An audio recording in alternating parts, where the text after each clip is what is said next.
People have lost the art of looking after their bodies. I know there's been some criticism on your approach. So I'm certainly not anti-medicine. I didn't want to give my children drugs. Heart disease has always been the #1 killer. It's changed. It's Alzheimer's. Is there a natural herb or remedy that boosts fertility or reproductive system? There certainly is. There's a few. Why has salt been demonised? Why has fat been demonised? People say, Barbara, what do you put on your skin? I say, nothing. I just eat olive oil. You've spoken repeatedly about how important sleep is. No technology in your bedroom while you're asleep. So when my next child had an earache, I did a very scary thing. So water is so intensely healing? In the 1920s, if you bought swimwear, it was all made out of wool. The AQI in the northern parts of India is just alarming at this point. A lot of health problems began with the cheap seed oils. Vitamin D deficiency, which sunscreens cause, are contributing to skin cancer. If there's one modern habit that you could erase from everybody's life, what would you pick? Barbara Oneil is easily one of the internet's most followed and most debated naturopaths. Her ideas are controversial. Her opinions are strong, but her impact is undeniable. Millions watch her because she speaks with absolute conviction about one core belief. The body can heal when we return to the simplest tools we already have: sunlight, nature, food, rhythm, breath. Today's conversation isn't about agreeing or disagreeing. It's about understanding how she sees the world, why her views spark such intense reactions, and what she believes we've forgotten about basic everyday health. Whether you love her or question her, this episode will make you think differently about how you live, eat, rest, and care for your body. So the first thing that I want to start with is, what's your story, Barbara? What has brought you onto this path of sharing your very unique perspective on healing your body with the world and with the internet? Sometimes I analyse what has happened because people say, who are you? I say, I'm just a little lady from the rainforest. And I gave birth to 6 children, and we were back to nature hippie lifestylers. I had home births, I breastfed my babies, I slept with my babies, I carried them in slings, because I always thought, what do the island women do? What do women in Africa do? They have happy babies. I didn't want all this paraphernalia that everyone had. I just had a sling.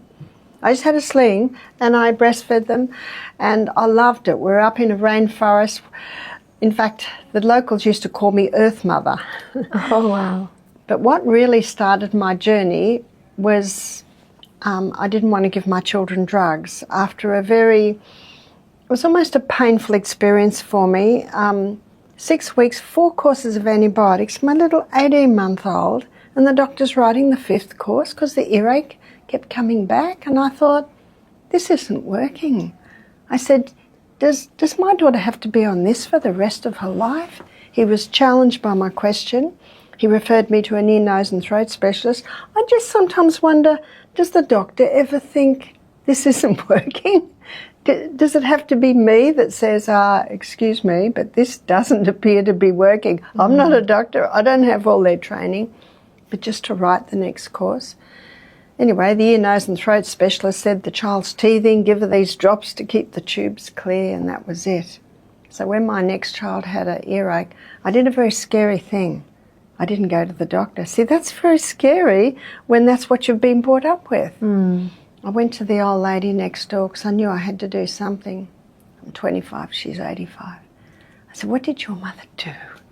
Now, she was before antibiotics when she was a child. She said, Mum would steam up an onion on the stove.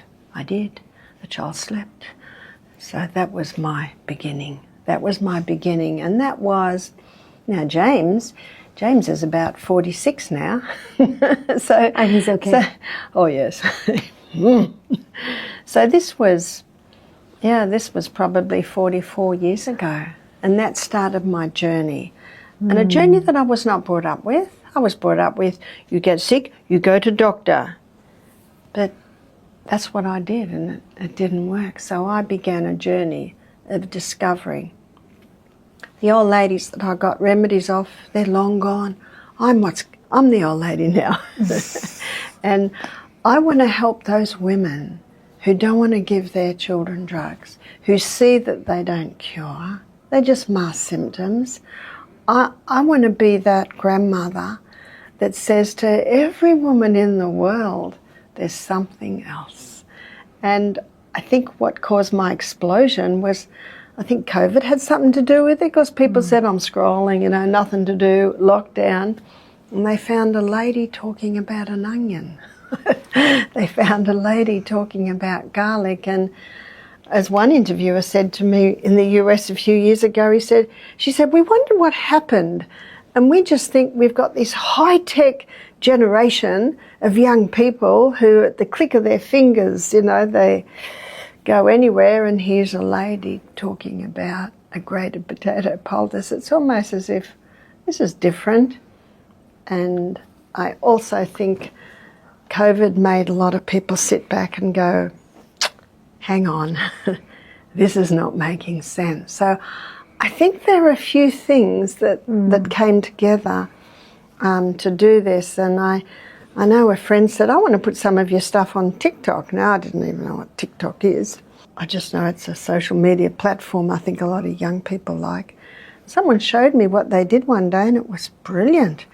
They'd taken bits of me and put all this graphics with it. I thought, impressive. Wow. So it actually wasn't me that did this. I think other people just saw it, thought this makes sense, and people that had the skills and knew how to chop it up and make it interesting. I think that's all what did it. And people today who are looking for something else. And I think probably I've been part of coming in with some answers. So based on your teachings, do your teachings have some principles or some guidelines? They certainly do. You see, probably about 2 years after the experience with the onion on the ear, I became a Christian. I started to read the Bible, and it made sense. And I decided to try being a Christian, try knowing God. As a friend of mine who was a Christian said, Barbara, just have a taste. Just taste. And the psalm says, just taste and see that the Lord is good. So I did. And then I wanted to know, how does God view this? How does God view the body? He made the body. How does God want us to treat the body when we get sick?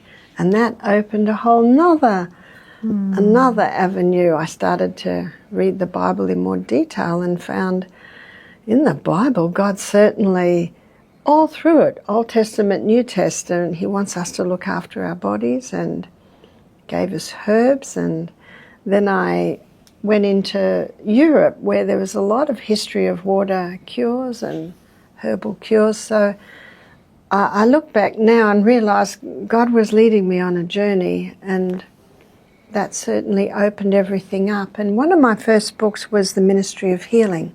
Okay. This lady's a Christian author, and there's a chapter in there called The Physician, the Educator. And it says in there how let the physicians teach the people that restorative power lies not in drugs but in nature. And I thought, yes. And then she went through the basic laws of health. And I've put them in an acronym, Sustain Me, which is sunshine, use of water, sleep, trust in God, abstain from anything harmful, inhale through the nose, nutrition, moderation in the good things, and exercise. And anyway, that ended up becoming the title of my natural remedy book. So when you ask, are there principles, that they would be the principles. Sustain Me would probably be the principles. So Barbara, I have so many questions for you today about your teachings. But before I dive into that, I want to ask you a bit of a difficult one, which is, I know there's been some criticism on your approach. Would you say that you're anti-medicine, or would you say that it needs to be used with caution? What is your perspective for Well, to share? I'm certainly not anti-medicine. 2 years ago, I broke my wrist, and the radius bone was totally broken and out of place. And I looked at that, was getting weird. I felt the pain, and you know what I knew? I needed some experts. So I went to emergency, and I am very thankful for the skill of the orthopaedic surgeon who pulled it back into place. I'm very thankful for the pain-killing medication so I didn't feel and pull it back into place. There is no doubt that medicine has a place, but my objection is that it's spilled out into everyday life. And when I sat in emergency for 6 hours, I saw the orthopaedic surgeon at midnight. I went in at 6 p.m. So the question is, why did I sit in this terrible pain for 6 hours? I'm so glad I didn't know it was going to be 6 hours. That would have been hard. But the whole system is clogged. I've got a sore finger. My little girl has a sore elbow. Gravy fell on my hand. My heart's racing. I sat there thinking, I can't believe what I'm hearing. And I could see the nurses, you could see their frustration. You know, the two conclusions I came to as I sat there, and I had hours to contemplate. My two conclusions were this: they consider we are an enlightened age. I don't think so. I think we're dumb. We have no idea how the body works. We have no idea what to do for a burn, for a sore finger, for a racing heart. To me, they're just the basics. I sat there thinking, I could fix them, I could fix them, I could fix them, I could fix them, I could fix them. But of course I couldn't. Because you can only fix people who come to me and want to be fixed. The second conclusion I came to was, now I know why I do what I do. Because people need to know you don't need to rush with all of its stress into emergency. And who pays for all that? I, the taxpayer, pay for all that. Australia has huge taxes. That is the problem, I believe, that people have lost the art, the incredibly important skill of looking after their bodies. Of healing their bodies themselves. Well, we've got this body that can heal. We just need to know how to work with that. So if there's someone who wants to reset their lifestyle today, what are 3 daily habits that you would recommend for them to adopt? Well, I can give you 9. I think the most vital element needed for life, if you look at the 4 vitals, is oxygen. Start breathing through your nose. It was designed for breathing, not mouth. Mouth is for speaking, singing, eating, drinking. Nose for breathing. Breathe deeply. Use your abdominal muscles so that your cells get more oxygen. The second most vital element needed for life is water. We're 85% water from the neck up, 75% from the neck down, and tea, coffee don't do it because they have dehydrating agents in them. No, the Cokes, the sodas, no. Not even juice does it. You wouldn't have a very clean body if you washed it in juice. Must be water. So I say to people, go to bed with a glass of water next to your bed. So the first thing you do when you wake up is drink. And please go to bed a little earlier. Because of technology, I think many people have got into the habit of late nights. I was looking at a news flash from Australia last week. Heart disease has always been the number 1 killer. It's changed. It's Alzheimer's. Do you know that brain doesn't work if it's dehydrated? And that brain doesn't work if it's not getting the daily recharge, which happens particularly in those hours before midnight. And those brain cells can't give off much energy if you're breathing through your mouth. So isn't that interesting? The number 1 killer, Alzheimer's, is hugely affected by oxygen, water, and lack of sleep. But Barbara, wouldn't you say, we have this world where everyone's roaming around with their Stanley Cup and we're all hydrated. We're all drinking that water. We're all doing a liter or two a day. And I think people lean towards the tea or coffee because they need that energy. So do you have a recommendation for a replacement for that tea or coffee or juice where they feel like they need something to awaken them to start their day? Well, I'm very thankful to my father, who was an inventor, for instilling in me the want to know why. Why do you wake tired? Is it because you went to bed too late? Is it because you ate too late? Is it because you're not breathing in fresh air? Is it because you're sleeping surrounded by nylon, acrylic, polyester? So I like to look at why. Why do you need that coffee? I wake up in the morning and I'm ready to go. And you can see I'm not young. So I like to know why do they need that coffee? Let's go back and analyse why. And if you like sitting with a nice hot drink, try dandelion, try chai dandelion in almond milk, but that should never take the place of water. Barbara, why is sunlight so important for us? Sunlight. Where do I start? Do you know, it's very interesting. I've written many books on sunlight. If we overdo the sun, we get burnt. There's no doubt about that. I've got blue eyes, light skin, so when I lay in the sun, I don't wear sunscreen because it's so full of chemicals. I take this.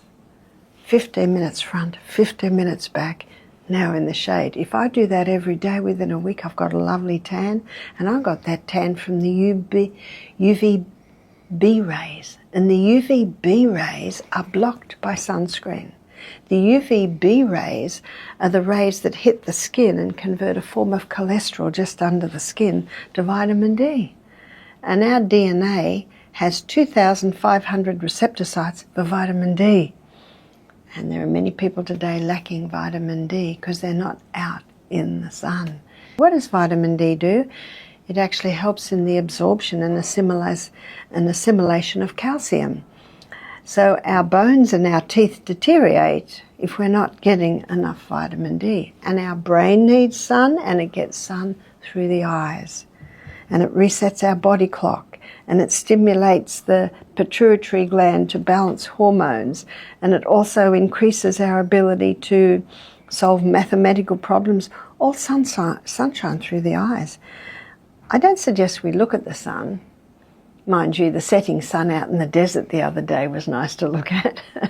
Early morning, late afternoon, maybe our eyes will tell us. But just being outside, those rays go through the eyes, and that's one of the ways I recover from jet lag very quickly, and that is by having my eyes, my face in the sun, and those rays reset my body clock. I could spend an hour on sunshine, but I think that's enough for now. But what is your perspective on why the world has villainized the sun, which is basically what has led to the birth of the sunscreen? And well, Ian Wishart, an interesting author, and he, in his book on vitamin D, he has all the research to show that these sunscreens and vitamin D deficiency, which sunscreens cause, are contributing to basal cell carcinoma, which is actually the deadly form of skin cancer. If you burn your skin 8 to 10 times in your lifetime, that can certainly double your risk of skin cancer. We should never harm the skin by overdoing the sun, but we've got another problem today, and that is underdoing the sun. So your reason is, why has sun been demonized? Why has salt been demonized? Why has fat been demonized? There's lots of questions you could ask there. I think most people realize now that fat's okay, but it's taking a while to convince people that sun is okay. We just need to use our common sense and use it wisely. interesting. You spoke about sleeping with polyester and nylon around you. And I want to talk to you about what the home and what our environment really does to us. What is, according to you, what is the best fabric that we should be sleeping in, sleeping around? Well, I have at my home some beautiful linen sheets. Linen's very nice. Fine cotton is very nice. It's It's one thing I love about India is the fabrics. So I really push, please, no polyester saris. No, don't let these chemical fabrics slip into this area. Nylon, acrylic and polyester were fabrics that were created in a chemical laboratory. Now that is enough for me. And I know someone has made a fortune out of polyester. I know in the countries where they grow the sheep, which is Scotland, Ireland, New Zealand, those farmers are going out of business because no one's buying wool anymore. And I loved being with my Scottish bodyguard last year. He's an ex-Marine, and he told me that the Marines use woolen underwear because it's really thin, of course, but it dries very quickly when they're doing their workouts. They find that it doesn't get sticky, it dries quickly, and if they get really sweaty and the wind hits them, they don't chill with the wool. And my daughter Julia and I were just exploring woolen swimsuits. And I think Julia found about 10 different sites of woolen. But back to the bedroom. Our best sheets are natural fibre. There's been some question marks even about bamboo because of the chemicals used to soften the bamboo. So let's just go back to the basics, the linens and the cottons. Air quality is a growing concern everywhere. Especially in India, this is something we're dealing with right now. The AQI in the northern parts of India is just alarming at this point. Is there something that people could do to deal with that? Well, God gave us something wonderful to purify the air. It's called trees. The trees, the leaves of the trees actually take the waste from the air and they give off beautiful oxygen. And I know that's not always possible for everyone, but please be mindful of that. You can also buy air purifiers. The spider plant, we see it in Australia almost as a weed. In fact, I put it in my garden one day and I will never do that again because it just takes over. It's called a spider plant because the leaves, yes, they're long and fine and they are alternating white and green in the stripes. But the reason they're called a spider plant is because every now and then they put out a long stalk and then the new looks like a spider. And they're tiny little baby leaves. And it can be a beautiful plant. Say if it was sitting there, those long spikes would be out with their long things, plus the leaves come like that. So a lot of people do use them because they are a pretty plant, but the research shows that they are the most effective at purifying the air. And I think it's because their leaves are so numerous. Even though the leaves aren't as big as some other plants, the surface area is bigger than plants with big leaves, like the fig plant that has big leaves. Because if you were to assess the surface area on the spider plant leaf and the surface area on the fig, it's a larger surface area because the leaves are so numerous. Interesting. I actually think this could be so helpful for so many people. And the other is, it's really hard to kill this plant. Yeah. So even for people who aren't gardeners, it's an easy plant to grow. I'm thrilled to share something special with all of you. On the 5th of February 2026, Barbara Oneil will be live in Bengaluru for a one-day event titled The Healing Blueprint. This session will dive deep into gut health, skin, hair, and hormonal balance, and how simple lifestyle choices can create the perfect conditions for your body to heal itself. If you've ever wanted to learn Barbara's principles directly from her, this is your opportunity. What are the most overlooked sources of toxins in our home that we don't even realize are really harming us? I think especially for women is the underwear. Most women are very surprised when I start talking about the fabrics that most ladies' clothes are made out of. Ladies love polyester, nylon, acrylic because you don't have to iron it. And if you go to buy a bra in your average department store, probably you might get 10% of them are cotton. So this is a big one, and it's also a contributing factor to the hormonal imbalance that we are seeing in women. And also sportswear. So when you're exercising and your body warms up, your pores open and your hot body heats that fabric, which increases the uptake from your skin from the chemicals that are in that fabric. Another one is the washing detergents. I've had some people in my home. We have friends come and stay from time to time, and I come in and immediately get the chemical washing detergents and put them in the bin. And so that's another one. Unless you rinse those clothes 10 times, and no washing machine does that, there is a remnant still left in your clothes. So it's not only the clothes you're wearing, but what you're washing them with. But I think another really hidden one is the chemicals that people clean with. So in my laundry cupboard in Australia, you'll find sodium bicarbonate and white vinegar, and a little bottle of eucalyptus oil, or could be lavender oil to make or give a nice scent in the bathroom. So I think they're areas that a lot of people aren't aware of. I remember one guest, after I talked about the fabric, she came to me and she said, "Barbara, I've just looked at all my clothes and I'm going to have to throw them all out."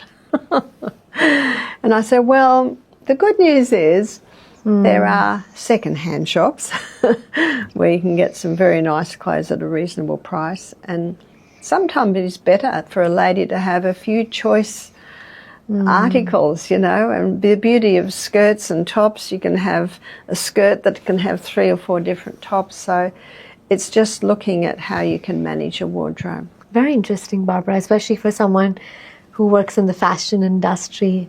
It's very intriguing.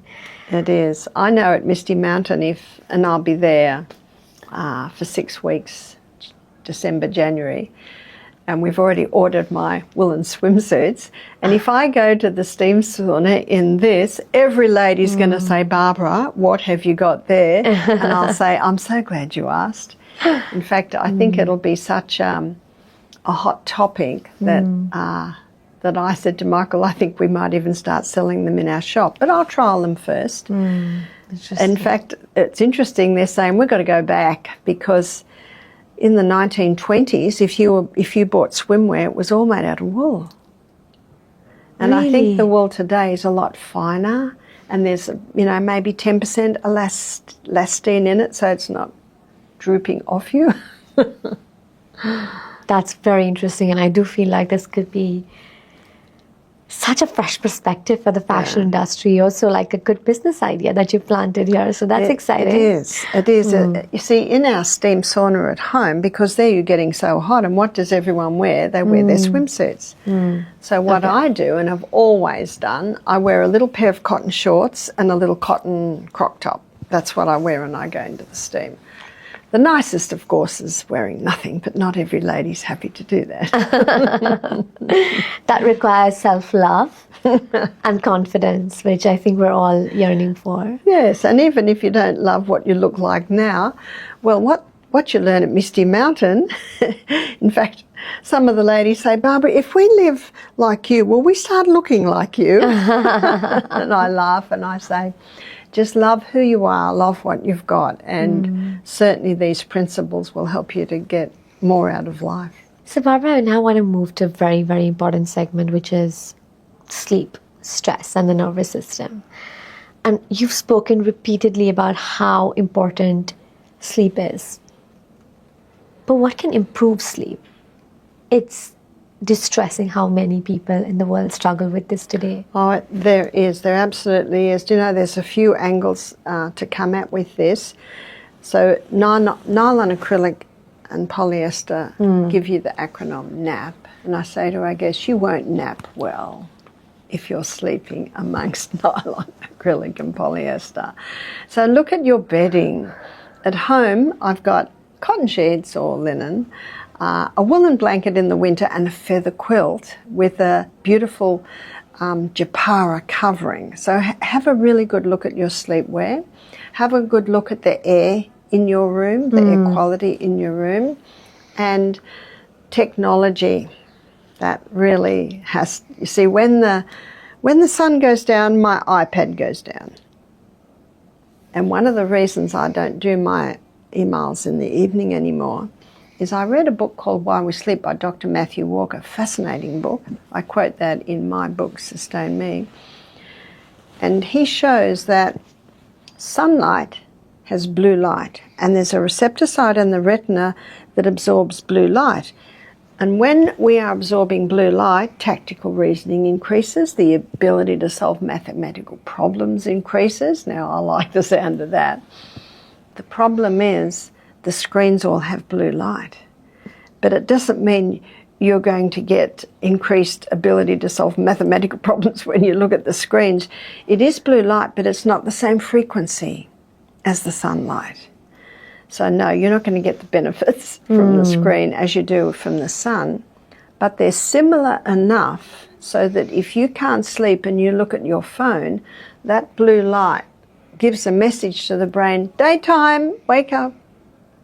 So if you can't sleep, the worst thing you can do is look at your phone. That's why I suggest no technology in your bedroom while you're asleep. If you need the phone as your alarm, put it in the hallway. You will wake up. I always turn my sound off because Australia's awake when I'm asleep, and I don't want the ding, ding, dings. So I turn my phone, the sound off, but the alarm still goes if I need to get up for an early morning flight. So technology really is one of the biggest contributing factors as to why we can't sleep. And it's also what people are watching can start thought patterns. So when they lay down, those thought patterns start moving.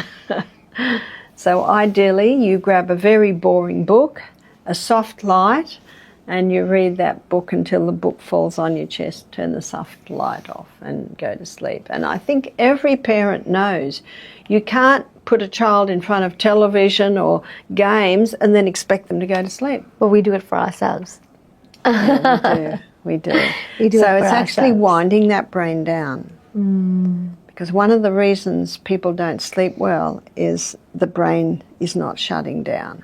So it's important to have a look at what the last few hours are before you go to sleep. I think watching something nice and calming on a television screen is different to the short screen, but also you can watch a movie, like I think everyone realises you don't watch Mad Max and then go to bed, you know, the brains. Of course. The brain's absolutely. like this, so that is another. So I do my emails in the daytime now. That's a big one. So it's looking at winding your brain down. If you want to go to bed at 9 o'clock, you have to be planning it at 7.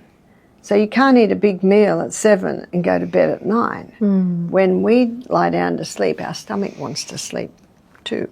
And that's one thing that will keep me up if I'd had a late meal. I aim for having my lightest meal at the end of the day, but sometimes when I'm travelling, sometimes if I meet with friends, we might have an evening meal, and I try and have that ideally 3 or 4 hours before I'm going to go to bed. So the hours before midnight are the most powerful, and it's an old saying, and now Matthew Walker and also Dr. Neil Nedley, he's got an excellent book on what happens when you sleep. They, both of those authors, they quote a lot of research where they've done it on rats and then they did it on people, just showing exactly what happens at night. And it's quite incredible, all the processes that are activated when we go to sleep. It's almost as if the body goes, oh, good. I liken it to laying ourselves on nature's operating table. Now the operation can begin.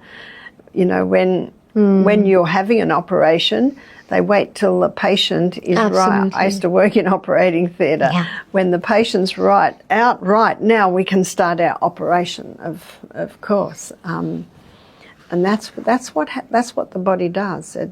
It's like, whoa, now we can move. Now we can clean up the brain. Now we can move the day's memories to the long-term memory unit. It's also where inventions start to happen. There's a whole lot of incredible processes that happen when we sleep. One of them is melatonin, and melatonin is called the fix and rejuvenate nighttime hormone. So this hormone is responsible for increasing healing, and it's released between the hours of 9 p.m. and 2 a.m. wintertime, 10 p.m. and 3 a.m. summertime. So if someone's not well, go to bed early, because your healing doubles in that time, in those hours. And when you look at most people on technology, they're often not going to bed till 2 a.m. And then they wonder why they don't feel great the next day. How do you feel about people taking melatonin tablets when they can't get sleep? I like to look at why the person can't sleep, and again, that my detective brain begins. Well, why can't you sleep? And then I go back. When did it all begin? And I was pregnant or breastfeeding non-stop for 14 years. I slept with all my babies till they were about 2.5. So I had broken sleep, but I don't have broken sleep now. So you can't even use that as an excuse, because you can train yourself out of that. And what I find a lot of ladies especially around menopause, they have trouble sleeping, so that tells me possibly a hormonal imbalance. And I've had a few ladies tell me that once they started applying the yam cream that comes in and balances the hormones, they're sleeping better. Not every woman, but another woman, it could be on technology a bit too late. Look at what's in the bedroom. Certainly, I know that if I'm sleeping in sheets that are polyester, I don't choose to, but sometimes Airbnbs, I do not sleep as well. I find that I sweat, and then I throw the blankets off, then I get cold, and then I ask for cotton sheets, and then I sleep like a baby. Let's say I'm sleeping in cotton sheets, I'm in bed by 9 p.m., I'm not watching any TV, I'm still not getting sleep. What do I do? Then I'd look at the hormones. Then I would have a look at what's keeping you awake, and often it's the chat room. And I'll illustrate my chat room. My chat room is this. Now, where am I going next? Now, I've got to do that. Now, I've got 26 grandchildren. I've got 3 birthdays. Here's the month of November. And when I met Julie, I couldn't believe that I'd forgotten her daughters, which was at the earlier the one. I thought I'd covered everything. I've got this lady sending a T-shirt to that grandson, and here's my chat room. Here's my chat room. I've got some events coming up. What's the temperature like? What clothes will go with what? It's like I knew I had to. Well, you requested whites and lights, so now I'll try this. There's my chat room. My chat room. It just. So how do you get out of the chat room? Because if you stay in the chat room, and if you're an organiser, and I'm an organiser, if you're an organiser, you're solving all the problems of the world in the chat room. I can even have a book fall on my chest, turn the light off, and the chat room starts. So this is how you can get out of the chat room. I love memorising, and I've memorised a lot of Bible verses. I've memorised Psalms, I've memorised sayings, I've memorised poems. And if I read something and it's really good and I can't quite say it, I'll memorise it. So I go through all my memory verses. And the largest one is James chapter 1, which is 27 verses. It took me months, but I finally got it in my memory. So I'll go through that. And sometimes by the 3rd verse, I've jumped up into the chat room. And while I'm chatting, where I think, how did I get back into there? Get back into James chapter 1. I'm up to 3rd verse. And then, so it's almost a discipline to keep myself out of that chat room, because I will never sleep. And in the morning, I think, where did I get to? I think I got to verse 12. Blessed is the man that endureth temptation, for when he is tried, he will receive a crown of life that the Lord has promised to them that love him. That's verse 12. That's what I do. And my son James, he says, I just lie there and say, don't think. He says that works well. An old saying is, counting sheep jumping over fences, singing some songs that you like in your mind. And one lady said that she pictures a great aunt from her childhood, and she loved her rose garden, and they'd have cups of tea in fine china. Can you see you getting out of the chat room? You've got to get out of that chat room. I find that, especially people that are organisers, that's a big one. Barbara, you speak about using water very intentionally, hot, cold contrast. Could you speak to us about that? Well, what fascinated me was the discovery that nurses used to learn hydrotherapy. In fact, I've got their textbook. It's Abbott's Hydrotherapy for Nurses, and it's contrast baths. This whole encyclopedia is written on this subject. Okay. So for the home, and I've got a chapter in my book, Sustain Me, on hydrotherapy, simple things you can do for the home. I'll give you an illustration. I got plantar fasciitis. Plantar fasciitis is, the plantar fascia is a tendon that's in the bottom of your foot. It's almost lining your arch. Well, we've got a saying in Australia, some people do things like a bullet a gate. Well, that's a little bit me. I like to go for things. And I got my new barefoot runners, and I was just running too vigorously up the hills, and I strained it. I actually didn't know what it was, but I was limping and it was hurting. So I went to the doctor and I said, I'd like you to have a look at my foot. And he laughed. He said, you've got plantar fasciitis, which is just inflammation of that. He said, that'll take nearly 3 months to heal that. And I thought, I'm going to do it quicker than that. Now, when I was lecturing, I would lecture for 2 hours, and by the end of the lecture, I could not even put my weight on that foot. I was limping. I'd go home, I'd get 2 buckets, one with hot water, one with cold and ice cubes. I'd do 3 minutes in the hot, 30 seconds in the cold, and I did the whole procedure 3 times. I'd have boiling water to keep that hot. And by the end of that, that's 15 minutes at the most, I'd gone from 8 out of 10 pain to 2 out of 10. Really? Absolutely incredible. So then I analysed that. Why? Why is that so effective?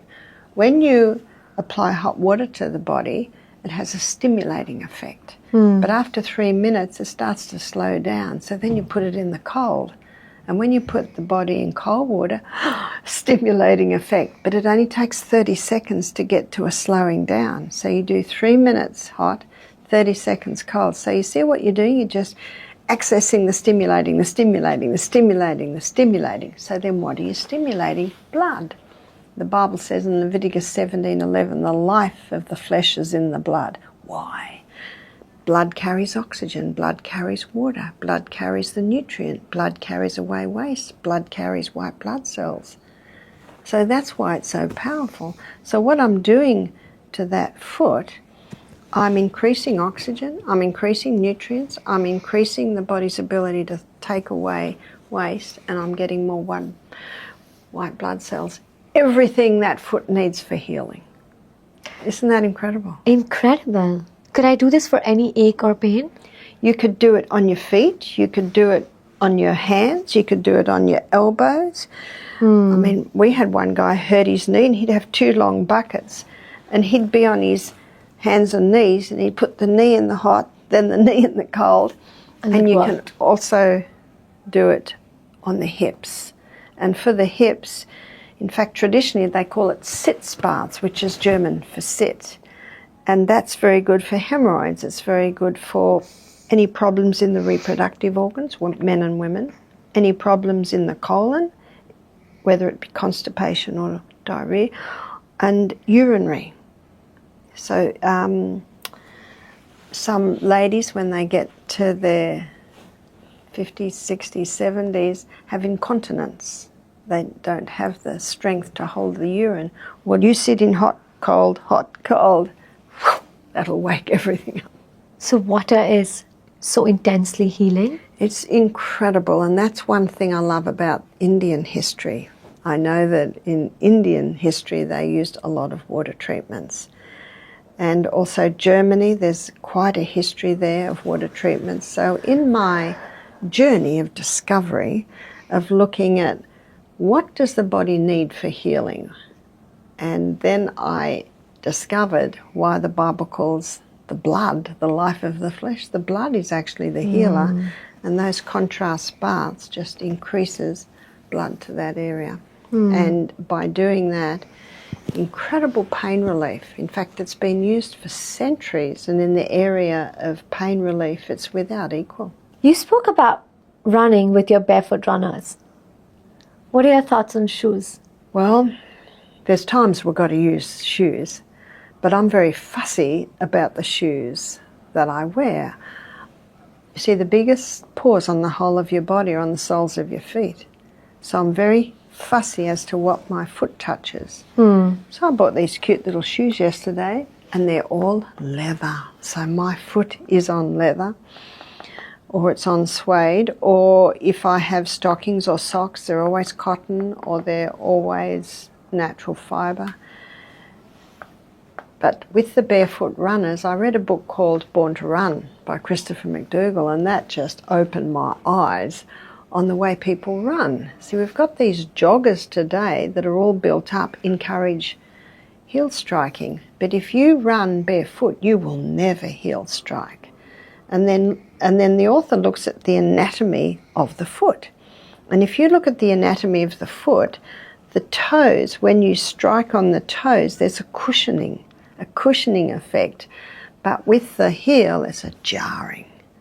And that's why a lot of long-distance runners who do heel striking get lower back, hamstring, pelvic problems. And that's this guy, Christopher McDougall, was a runner, and he had all those problems. And then he did a worldwide journey speaking to people who were runners, and he found barefoot runners. And Bibi Bakila was an African runner who ran barefoot. I don't think they'd allow that today in the Olympic Games, but he won gold 1960 and 1964 Olympic Games. Every event he ran in, he won. He was a barefoot runner, Bibi Bakila. Wow, that's so impressive.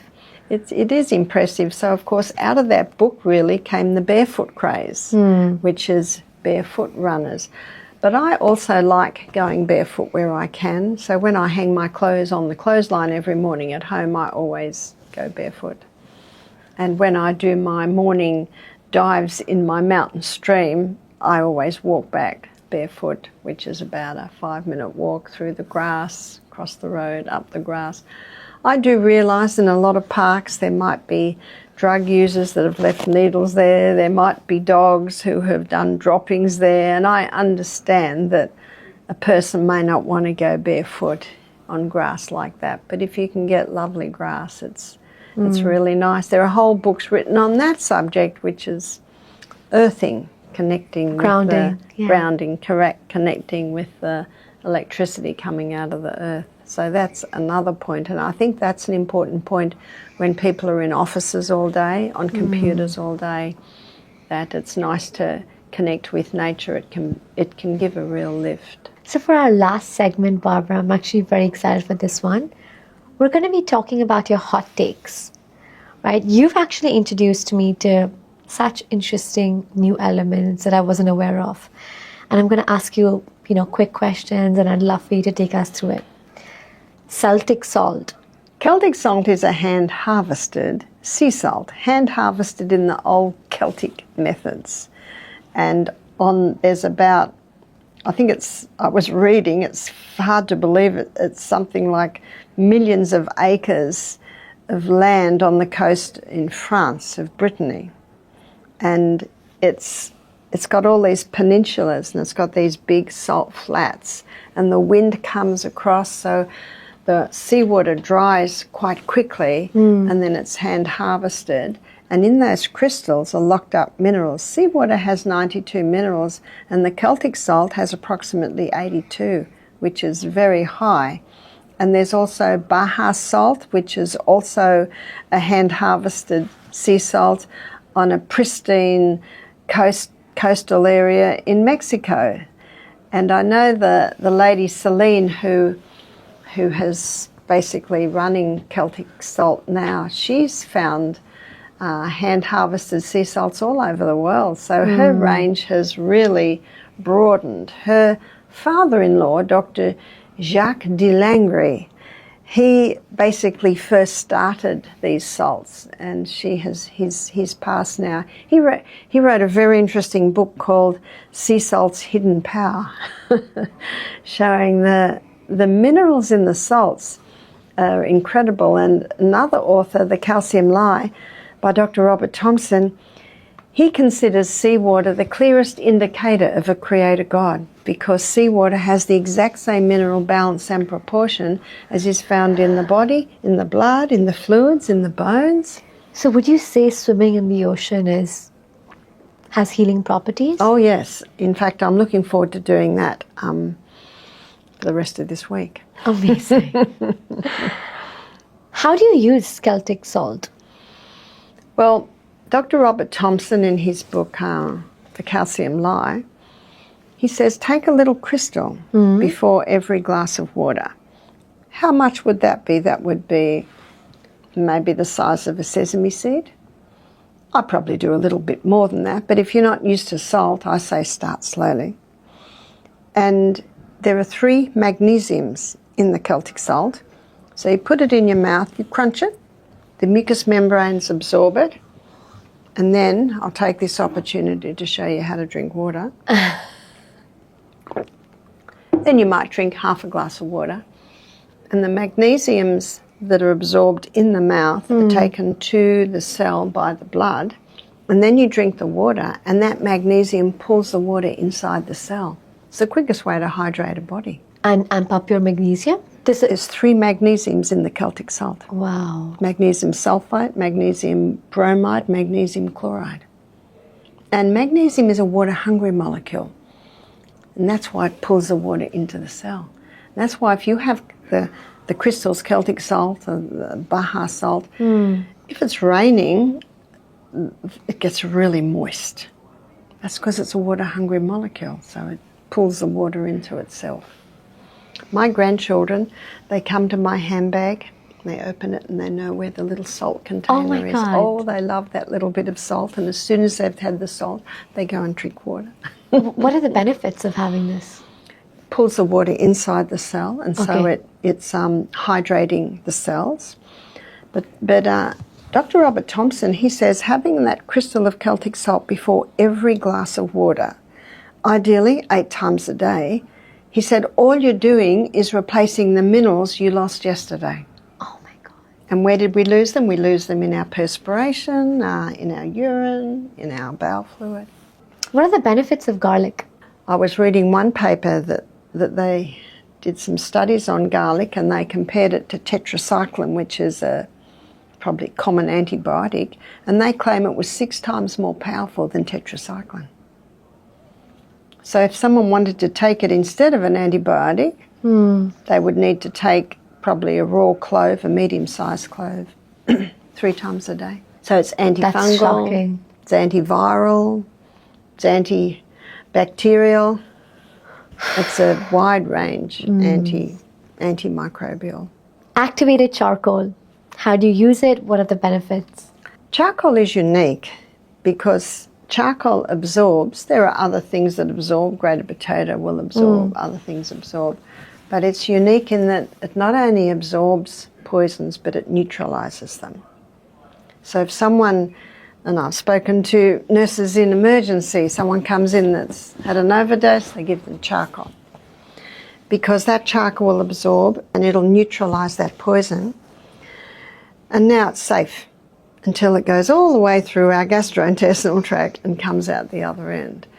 A lot of people that travel to Asia, they travel with charcoal tablets, so that if they get diarrhoea, maybe they've eaten some salad that's contaminated or water that's contaminated, they take the charcoal. And what does that do? It'll absorb and neutralise the poison. If they get diarrhoea or vomiting, it'll absorb and neutralise the poison. And I was also intrigued to see that NASA uses charcoal to filter air in outer space. NASA uses charcoal to filter water in outer space. In hospitals, they use charcoal to filter blood for dialysis. So it's unique in that it absorbs and neutralises the poisons. A lot of gas masks use charcoal. And of course, it's wonderful that it not only absorbs, but it neutralises it. And under a microscope, the surface area is huge. There are all these little planes that are used to absorb and neutralise the poison.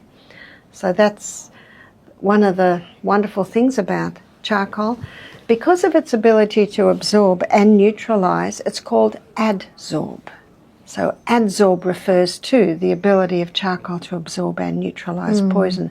So in the home, it can be used if someone has diarrhea or vomiting. It can be also made into a poultice and put on a bee sting or a spider bite or a snake bite. Really? Wasp sting, because it'll absorb and it'll neutralise that poison. Is there a natural herb or a remedy that boosts fertility or reproductive system? There certainly is. There's a few. Chase tree is a well-known one. Vitex is its botanical name. And also evening primrose. And how do you... Ladies have been taking that for a while. Black cohosh is another fairly well-known one. Maca, which is a relative of the sweet potato. But probably the most potent is the Mexican wild yam.